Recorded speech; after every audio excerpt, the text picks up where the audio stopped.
The answer to this question will shock even hardcore liberals. In my research, I have uncovered a strange pattern that has been going on for the past 20 years. A bizarre economic cycle intimately linked to every U.S. election since then.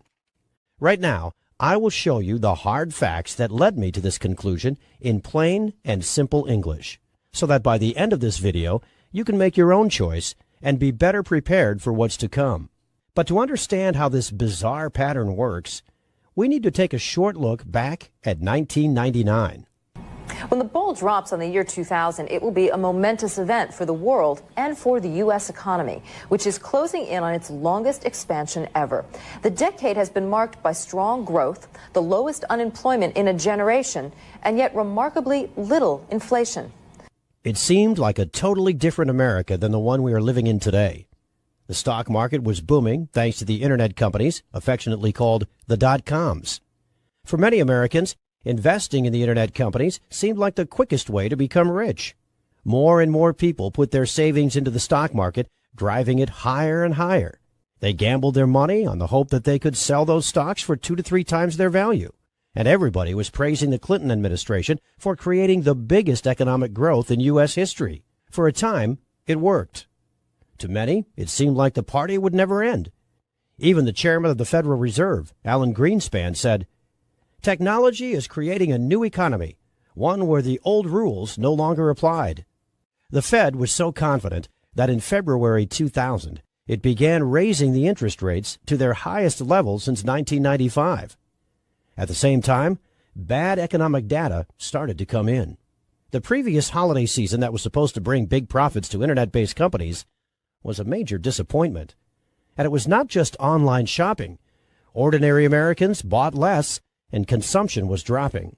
While the nation was preparing for the next election, the house of cards built around the stock market started to collapse. On the 12th of April, 2000, the NASDAQ dropped by 386 points. It was the largest drop ever recorded, and by the end of the next week, Wall Street had lost almost a quarter of its value. The long economic boom of the late 90s became a gigantic bust. Bush was entering office at a time when the NASDAQ had lost 60% of its value, erasing $7 trillion of American wealth.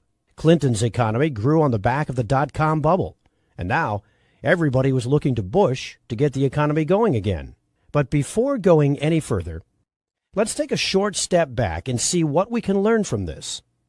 An economic bubble grows around an asset that becomes very attractive to investors. In the 90s, this asset was the internet company stock. Greed attracts more and more people who gamble their money, hoping that prices will go up and they will sell for a profit later. When people are blinded by the bubble, they think that growth will never end. This delusion is fueled by the media, economic experts, and even the Fed. At this point, something very interesting happened. As the economy showed signs of slowing down, the Fed raised the interest rate. And, curiously, some months before the next U.S. election, the bubble bursts, creating massive economic pain. We now have a theory that we can put to the test. A bubble emerges and grows on low interest rates. Investors and speculators are down in, as the experts say. Everything is fine and growth will continue. The Fed raises interest rates in a time where the economy begins to slow down. And that specific time is right before the next presidential election. The bubble bursts, and the next president has to deal with the aftermath. If this sounds crazy to you right now, let's put the theory to the test. I do believe in the American dream. I believe there is such a thing as the American dream. Owning a home is a part of that dream. It just is. Right here in America, if you own your own home, you're realizing the American dream. The asset this time was houses. The Federal Reserve had cut interest rates from 6% in 2001 to 1% in 2003. Rock-bottom interest rates created a huge demand for mortgages, as they were cheaper to pay off. Everybody wanted a house, and that pushed prices up. You could get rich just by becoming a homeowner, as the price kept going up. Soon, even people who could not afford to make a down payment or could not provide proof of a steady income and collateral were given loans to purchase new homes. If these people defaulted on their payments, the bankers didn't care. They would be left with a house, an asset that was rising in price. These no down payment, no collateral mortgage loans, called subprime mortgages, were given to millions of low-income families. One of the barriers to homeownership is the inability to make a down payment. And if one of the goals is to increase homeownership, it makes sense to help people pay that down payment. Now, the bankers had a brilliant idea. Bundle up the normal mortgages with the subprime ones and sell them to other banks, pension funds, hedge funds, and sovereign funds. Mortgage payments generated huge profits, and demand was high for this new type of speculative contract, now called collateralized debt obligations, or CDOs. This created the housing bubble. Ben, there's been a lot of talk about a housing bubble, particularly, from the Fed, from all sorts of different places. Can you give us your view as to whether or not there is a housing bubble out there?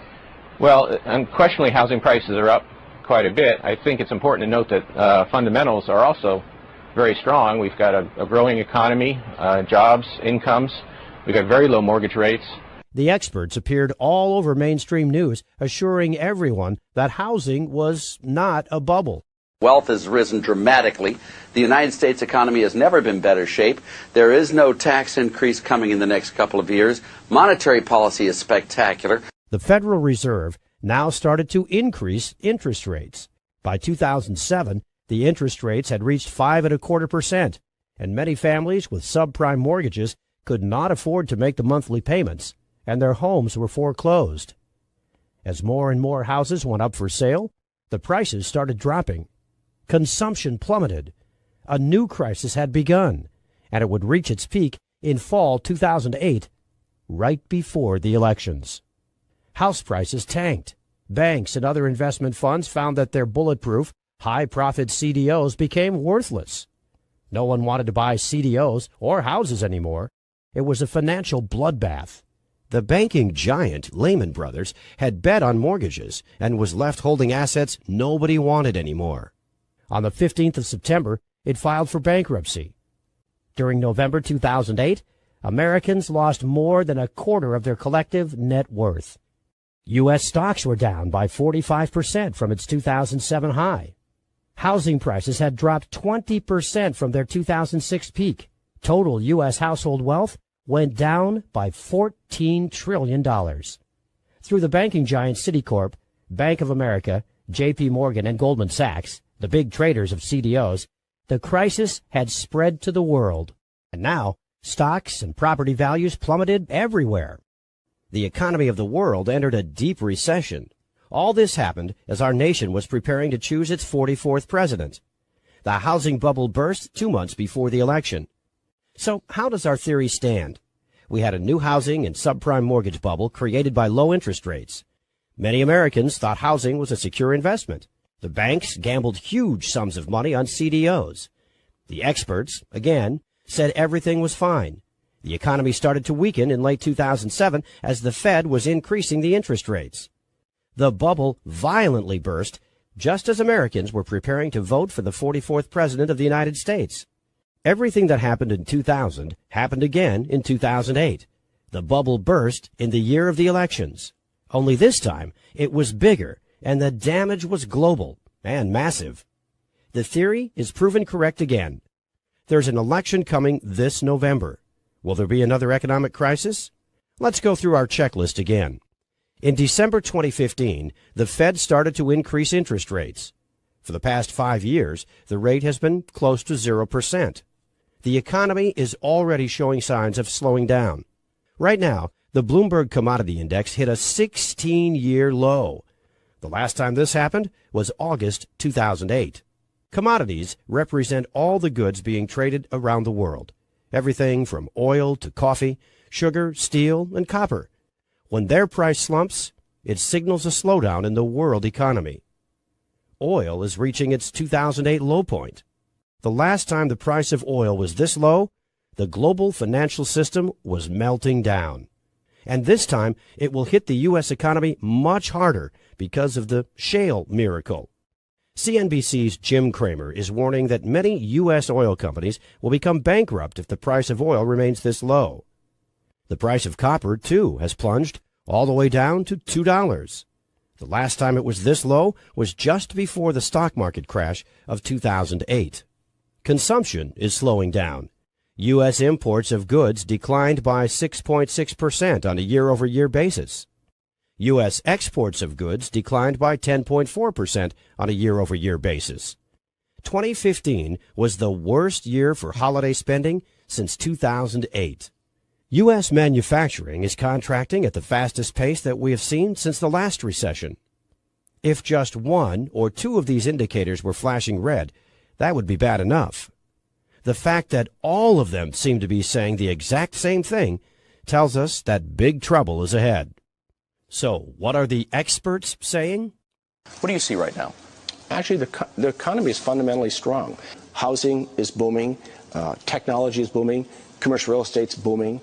In all fairness to Obama, during his administration in the last few years, jobs have been created and the jobless rate is way down. If you just kept it simple, you'd say that the United States is growing almost at kind of a trend growth, whether it's 2.5% or just under 3% growth or maybe even a little above it. Well, no, but around trend growth. Following our checklist, we have an election year, the Fed raising interest rates, an economy slowing down, experts saying everything is fine.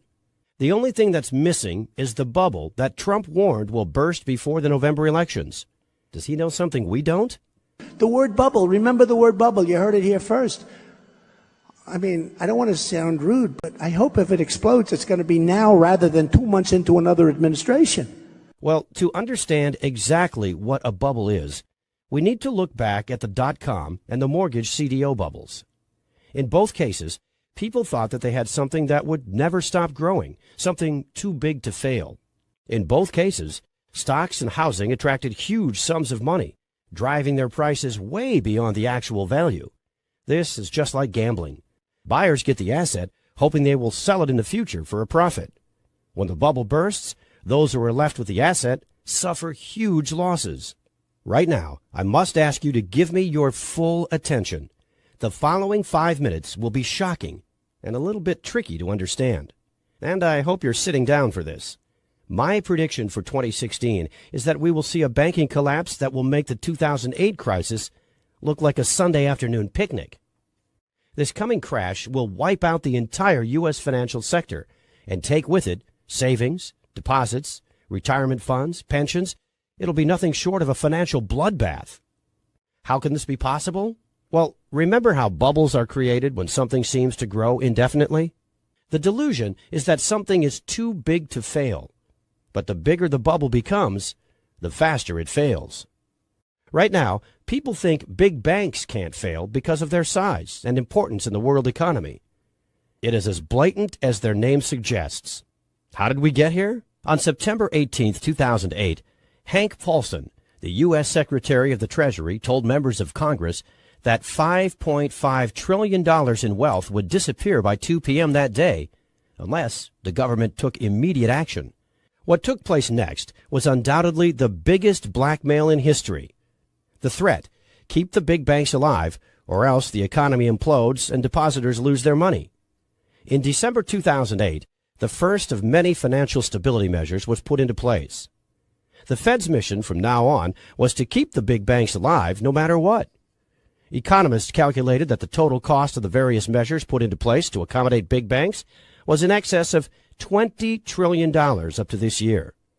The too big to fail banks now had a taxpayer-sponsored safety net. The message was clear. Do whatever risky business you want. We've got your back. And this is how Congress and the Federal Reserve created the ultimate bubble, the too big to fail bubble. The idea that the too big to fails were going to get cut down to size after the financial crisis has turned into a giant myth. In fact, they've become even bigger.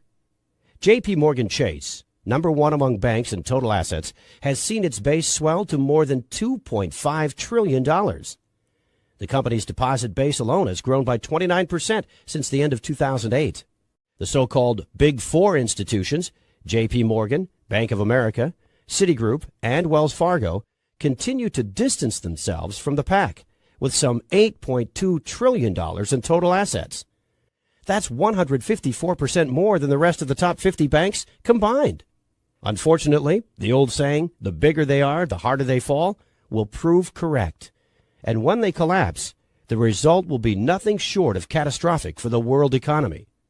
But for a bubble to inflate, you also need an asset on which speculation, or rather gambling, has become so rampant and so over the top that a disaster is just waiting to happen. Let me introduce you to the world's biggest and most dangerous casino.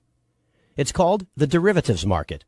And right now, the total net worth of all outstanding derivatives contracts is a staggering $552.9 trillion, according to the Bank for International Settlements. $552.9 trillion. Let that number sink in for a moment. Total U.S. debt right now stands close to $19 trillion, and most Americans find that shocking. But very few have any idea of how big this financial market is. The entire economy of the world in real goods and services is evaluated at around $78 trillion annually. The derivative market is 7 times the value of every good and every service provided around the world in an entire year. At first, I thought this number was too big to be real. But the Office of the Comptroller of the Currency, independent bureau of the U.S. Department of the Treasury, confirms it. Make no mistake, you are looking at the biggest bubble in the history of mankind, something 7 times greater than the entire economy of the world. So what exactly is a derivative? A derivative is a speculative contract, a bet placed on stocks, mortgages, interest rates, the price of commodities like gold, silver, coffee, oil, or the possibility of a company or even a nation to default. Basically, right now, there is nothing of economic worth that does not have some sort of derivative attached to it. All derivatives are bets. This is not a metaphor, an analogy, or a generalization. The players on the derivative market gamble trillions on the future price of the asset to which the derivative is attached. These are the speculative contracts that will eventually pop the current gigantic bubble. Warren Buffett once referred to derivatives as financial weapons of mass destruction, and he was proven right. The CDOs that led to the crash of 2008 were derivatives, as they drew their value from interest payments on mortgages and housing prices. They were traded on this market just like all the other derivatives, and they were just a tiny part of the market. In 2008, there were about $500 billion worth of CDOs. That was only a very tiny fraction of the derivatives market, yet it was enough to almost collapse the economy of the world. Remember how I said that this is the world's largest casino? In a nutshell, the derivatives market, or more correctly put, the derivatives casino, is where big banks and other financial institutions place their bets on every aspect of the world economy. Yet with these bets, everybody loses. So how did this bubble inflate to more than $550 trillion? Say Jack controls the derivative department of one of the too-big-to-fail banks. He knows that the riskier the bet, the higher the profit he gets, and the bigger his bonus. And he thinks, just like everyone else, that if he loses, the Federal Reserve will bail him out just like in 2008. What do you think Jack would do? How much do you think Jack would bet on derivatives? Well, the Office of the Comptroller of the Currency has the exact numbers. Citigroup, total assets more than $1.8 trillion. Total exposure to derivatives, more than $53 trillion. J.P. Morgan Chase, total assets about $2.4 trillion. Total exposure to derivatives, more than $51 trillion. Goldman Sachs, total assets, less than $1 trillion. Total exposure to derivatives, more than $51 trillion. Bank of America, total assets, a little bit more than $2.1 trillion. Total exposure to derivatives, more than $45 trillion. Morgan Stanley, total assets, less than $1 trillion. Total exposure to derivatives, more than $31 trillion. Overall, the biggest U.S. banks collectively have more than $247 trillion of exposure to derivatives contracts. This is an amount of money that is more than 13 times the size of the U.S. national debt. And it's a ticking time bomb that could set off financial Armageddon at any moment. This is gambling on the future of the world economy on an unprecedented scale. And just like every other bubble before it, the too-big-to-fail derivatives bubble will burst. The bubble to end all bubbles because of its sheer size. It's inflated to a size far greater than the dot-com bubble and the mortgage CDO bubble combined. This is the final piece of the puzzle. The Fed interest rate hike, the experts claiming everything is okay, the real economy slowing down, and the bubble that is inflated to an unsustainable size. If history repeats itself, 2016 will be the year big banks come crashing down, and the Fed and our government are totally powerless to stop them. Their safety net is made out of straws. It took extraordinary efforts to prop up the big banks in 2008. During Obama's presidency, the U.S. debt doubled, reaching almost $19 trillion. Yet the economy grew at a modest pace of 2% per year. Compare that to the doubling of the derivatives market, and you begin to realize the level of economic pain we are about to feel. This will make the Great Depression of the 30s and the Great Recession of 2008 feel like a picnic. So what would a crash look like? You need only to picture what happened in Greece to get an idea. The first thing that happened is that all the banks closed. The only way people could get their money out was with ATM withdrawals. And they were limited to 60 euros a day. That's about $63. Ask yourself this. If the banks close in the U.S., could you live with $63 per day? Immediately, huge lines formed in front of ATMs. People waited in the scorching heat for hours to get a tiny fraction of their savings and deposits out. 17% of the Greek population is currently unable to meet their daily needs for food. Approximately 30% are living below the poverty line.